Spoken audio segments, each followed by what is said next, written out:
Good morning, good afternoon, whatever it is, wherever you are. It's me again, Jen. Hello! And we are playing all month long with the Kawaii Tarot deck.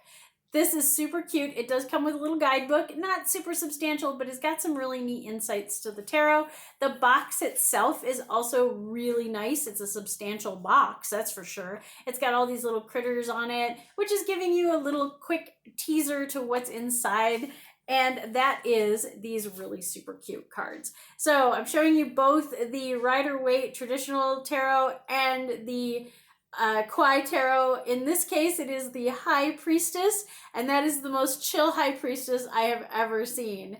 What this lacks, let's start with that, and then we'll go into the cool stuff. So it does have the archway in the back. It's a little difficult to see. And it doesn't have black and white to the archway, so that's a little bit different and doesn't really show the balance factor of things. The pomegranate trees are in the background, and they are clearly on the other side of the archway, like the veil of pomegranates is behind our High Priestess in this one.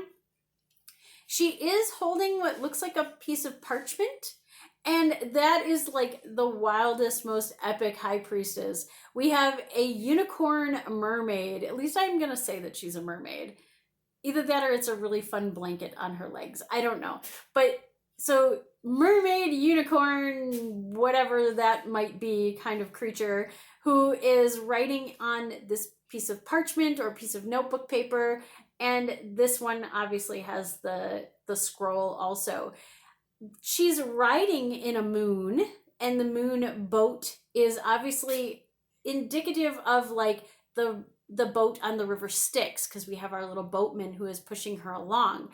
And that is definitely talking about the crossing over between this world and the other world or the underworld and gaining the knowledge. So maybe this little unicorn mermaid creature is writing like a memoir of her adventures through the underworld and is going to bring that back and do a Yelp review about the underworld. Anyway, the little characters also in the boats nearby. There's a little cat and a couple more rabbits.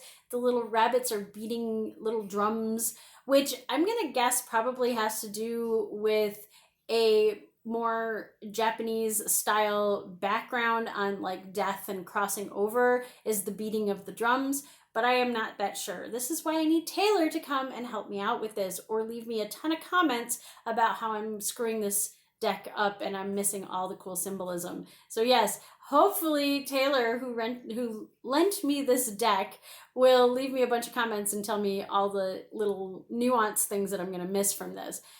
But this is definitely clearly High Priestess card. If I didn't see the notes on the bottom, I would get the High Priestess. I probably would get the moon first, and then I would look at it and go, oh, but we've got the river, and we've got the little piece of parchment in her hand, and we've got the archway, which it's really hard to see. It's just like right back here. And it's only one color. So that's one thing that does bother me a little bit about this card, is that our High Priestess doesn't have that balance between the darkness and the light, black and white, the dark side and light of the force kind of thing. But I think if I looked at this for more than a minute, I would go from moon to High Priestess, and I can definitely tell that those are either apples or pomegranates hanging in the tree. They're kind of heart-shaped, so I probably wouldn't think apple. I probably would think pomegranate as soon as I got that far into this. So far, this deck has been kind of like, okay, yeah, it definitely is cute and kind of childlike in its ways, but there is some neat symbolism in there, like the river Styx moon boat. I think you can get the crossing over into the underworld that way. The other side of this is that while it is a very childlike deck, it is not a childish deck, because it doesn't make it very clear. If you're not a reader of the tarot or somebody who kind of at least has a basic knowledge, probably not going to get some of the symbolism in this. Also, it might be good to look into symbolism on more, Japanese cultures and things like that, and seeing what they're trying to say with all of this. But I am liking this deck. It's very pretty, and I'm excited because it's a very summer type deck too. So until next time, stay safe, stay healthy, stay happy, and I'll see you again soon.